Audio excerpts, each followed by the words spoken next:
इस सेशन के अंदर हम ये देखेंगे कि XML की फ़ाइल हम किस तरह से क्रिएट करते हैं और उसमें किस टाइप के एरर आ सकते हैं और हम उसे किस तरह से रिजॉल्व करेंगे, टैग ओपन क्लोज किस तरह से होगा, किस तरह से उसका स्ट्रक्चर बनता है, उसमें एलिमेंट और एट्रीब्यूट्स क्या होते हैं, वो तमाम चीज़ें हम देखेंगे।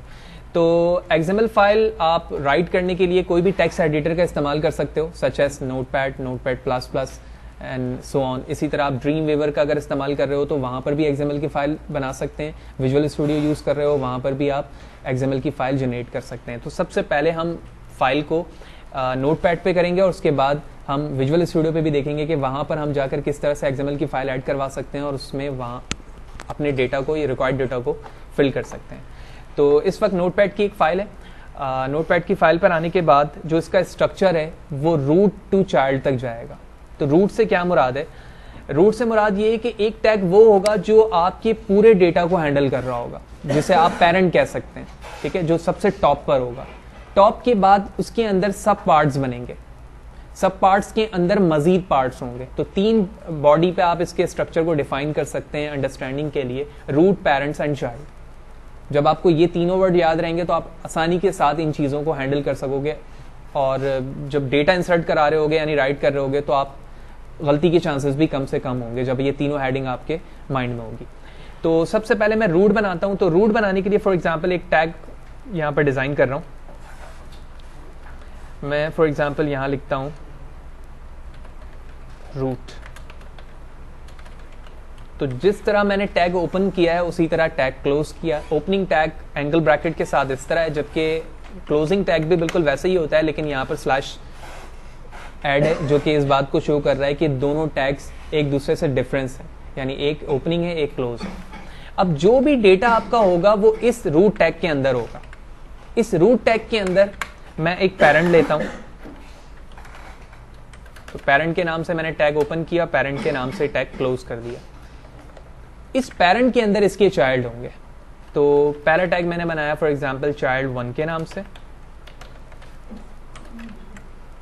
इसी चाइल्ड 1 के नाम से जो टैग बनाया मैंने इसे कॉपी किया। चाइल्ड 2, 3, 4। तो जिस तरह टैग क्लोज होगा जो टैग का नाम है। अब आप इसमें वो डेटा इंसर्ट करवाओगे जो कि आप यहां पर रिक्वायर्ड है आपको, ठीक है, इस टैग के अंदर। फॉर एग्जांपल इस पेरेंट के जो चाइल्ड हैं उसके मैं यहां पे नाम लिख रहा हूं।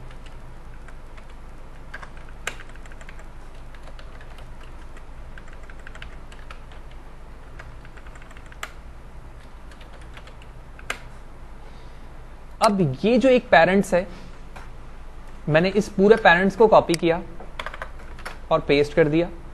Then third. तो इस XML की फाइल पर आप देख रहे हो कि एक रूट है हमारा और इस रूट के अंदर 3 पेरेंट है और 3 पेरेंट्स के जो चाइल्ड हैं वो भी उसके रिस्पेक्ट से मौजूद हैं। ऑल्दो मैं नेम चेंज कर सकता हूं यहाँ पर जो रिक्वायर्ड है, लेकिन अंडरस्टैंडिंग के लिए अभी हमने इस चीज को कॉपी किया है। अब यहां पर चीजें सिमिलर है।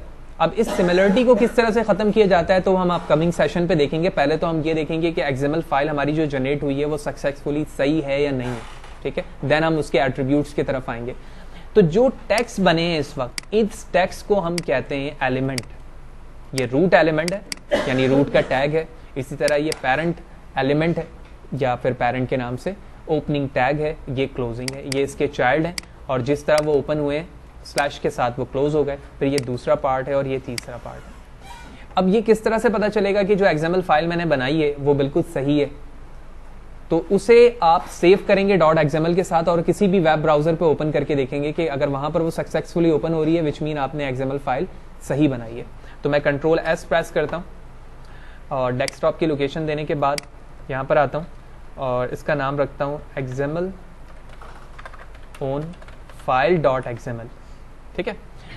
और यहाँ से मैं ऑल फाइल का ऑप्शन ले लेता हूँ। तो मेरी फाइल का नाम है XML own file और .xml इसका एक्सटेंशन है, लिहाजा मैंने यहाँ पर इसे डेस्कटॉप पर सेव कर दिया। सेव करने के बाद ये मेरी फाइल है। मैं कोई भी वेब ब्राउजर ओपन कर लूंगा।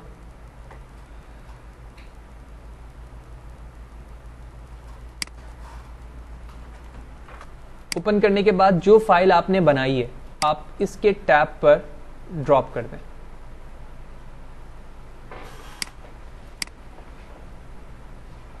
तो जैसे ही मैंने इसके टैब पर ये फाइल ड्रॉप किया है तो आप देख रहे हो कि जिस तरह से मैंने एक्सएमएल की फाइल बनाई थी बिल्कुल उसी पैटर्न से अपने यूनिक टेक्स्ट के साथ वो ओपन हो रहा है। जिसको आप क्लिक करोगे वो क्लैप्स कर जाएगा, वहां पर क्लोज हो जाएगा।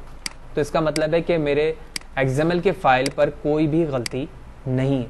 अब फॉर एग्जांपल मैं दोबारा अपने एक्सएमएल के फाइल पर आता हूँ और किसी टेक्स्ट को रॉन्ग करता हूँ, ठीक है, कंट्रोल एस करता हूँ, देन अपने एक्सएमएल की फाइल पर आता हूँ और रिफ्रेश करता हूँ। तो जैसे मैंने गलती की है वहां पर, ठीक है, तो ये एरर शो कर रहा है और यहाँ पर उस डेटा को भी शो कर रहा है जो डेटा आपने जहां तक सही लिखा है वहां तक तो उसने शो कर दिया, लेकिन उसके बाद वाले डेटा को वहां पर शो नहीं कर रहा है।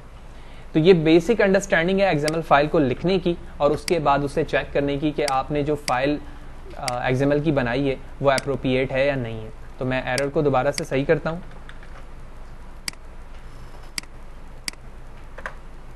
और उसके बाद मैंने अपने पेज को रिफ्रेश किया तो पूरा डेटा हमारा वापस आ चुका है और ये रूट के साथ यहाँ पर शो हो रहा है। तो ये पहली अंडरस्टैंडिंग थी जिसके बिहाफ पर हम ये समझ जाते हैं कि जो एक्सएमएल की फाइल मैंने बनाई है वो ठीक है या नहीं। अब इसी नोटपैड के फाइल को मैं ये देखता हूँ कि ये मल्टीपल जगहों पर किस तरह से इस्तेमाल होती है, जिसका जिक्र मैंने स्टार्ट पे किया कि आप विजुअल स्टूडियो पे भी इसे बना सकते हैं। तो मैं इसे कॉपी करता हूँ पूरे डेटा को और back to Visual Studio. Visual Studio पर एक यहाँ पर डॉक्यूमेंट मौजूद है। आप फॉर्म पर बनाना चाहते हैं, फॉर्म पे भी बना सकते हैं, कंसोल पे भी बना सकते हैं। तो अपने प्रोजेक्ट पे आता हूँ, राइट क्लिक करता हूँ, ऐड न्यू आइटम और डेटा पर आऊंगा और यहाँ पर आप देख रहे हो एक्सएमएल फाइल लिखा हुआ है। तो एक्सएमएल फाइल पर आप यहाँ देखोगे कि जो आप फाइल का नाम रखना चाहते हो वो भी रख सकते हो। तो मैं यहाँ पर फॉर एग्जांपल इसका नाम रख देता हूँ demo XML file dot XML, इसका एक्सटेंशन है यानी एक्सटेंसिबल मार्कअप लैंग्वेज। मैंने यहाँ से उसको ऐड कर दिया। तो जैसे ही मैंने ऐड किया तो आप यहाँ पर देख रहे हो ये एक्सएमएल की फाइल है, मैंने इसे क्लिक किया। अच्छा, इसमें एक लाइन डिफॉल्ट तौर पर लिखी हुई है। ये वो लाइन है जो ऑप्शनल है, आप ये ना लिखें तो भी आपके एक्सएमएल फाइल रीड तो हो जाती है, वो एरर शो नहीं करती है। लेकिन ये इसका एक खास मकसद है और एक मतलब, वो मतलब क्या है, जिस तरह से आप HTML के अंदर फर्स्ट लाइन लिखकर ये बताते हो डॉक टाइप के जो वर्जन आप इस्तेमाल कर रहे हो वो HTML5 का है, ठीक है, वो ना लिखो तो भी आपका XML के टैग्स जो होते हैं HTML के वो तो रन हो जाते हैं, जिस तरह यहाँ पर मैंने नहीं लिखा है। तो इसका जो स्टैंडर्ड वर्जन है वो 1.0 है। तो यहाँ पर तो वर्जन डिफाइन हो गया। ये इनकोडिंग है जो कि UTF-8 को यूज करती है। UTF-8 और इनकोडिंग से मुराद ये है कि जब ये डेटा वेब ब्राउजर पर या किसी एप्लीकेशन पे यूज होता है तो ये अपने टैग को ASCII पे कन्वर्ट करता है, ASCII कैरेक्टर पे, ठीक है, जो कि स्टैंडर्ड है ए के लिए 65 या नंबर्स के लिए। तो इस चीज से आसानी ये होती है कि जब आप XML के जरिए से किसी एप्लीकेशन को ऑनलाइन या ऑफलाइन यूज कर रहे होते हो तो इनकोडिंग करते वक्त प्रोग्राम को कोई मुश्किल पेश नहीं आती और वो डेटा को अप्रोप्रिएटली इस्तेमाल कर रहा होता है, डिस्प्ले कर रहा होता है। क्योंकि सिर्फ XML की फाइल को हम डिस्प्ले करने के लिए इस्तेमाल नहीं करते, बल्कि बाज़ दफ़ा हम उससे डेटा को रिट्रीव भी करते हैं, यानी पार्स भी करते हैं, जो कि हम अपकमिंग सेशन पे देखेंगे। तो यहाँ पर आने के बाद आप इस डेटा जो हमने कॉपी किया था वो मैंने यहाँ पर रन कर दिया। तो बिल्कुल जिस तरह टेक्स्ट वहाँ पर शो होते हैं यहाँ पर भी ये चीज़ शो हो रही है और इसके बाद आप इसे सेव करने के बाद अपने मकसद के मुताबिक इसे आप इस्तेमाल कर सकते हैं।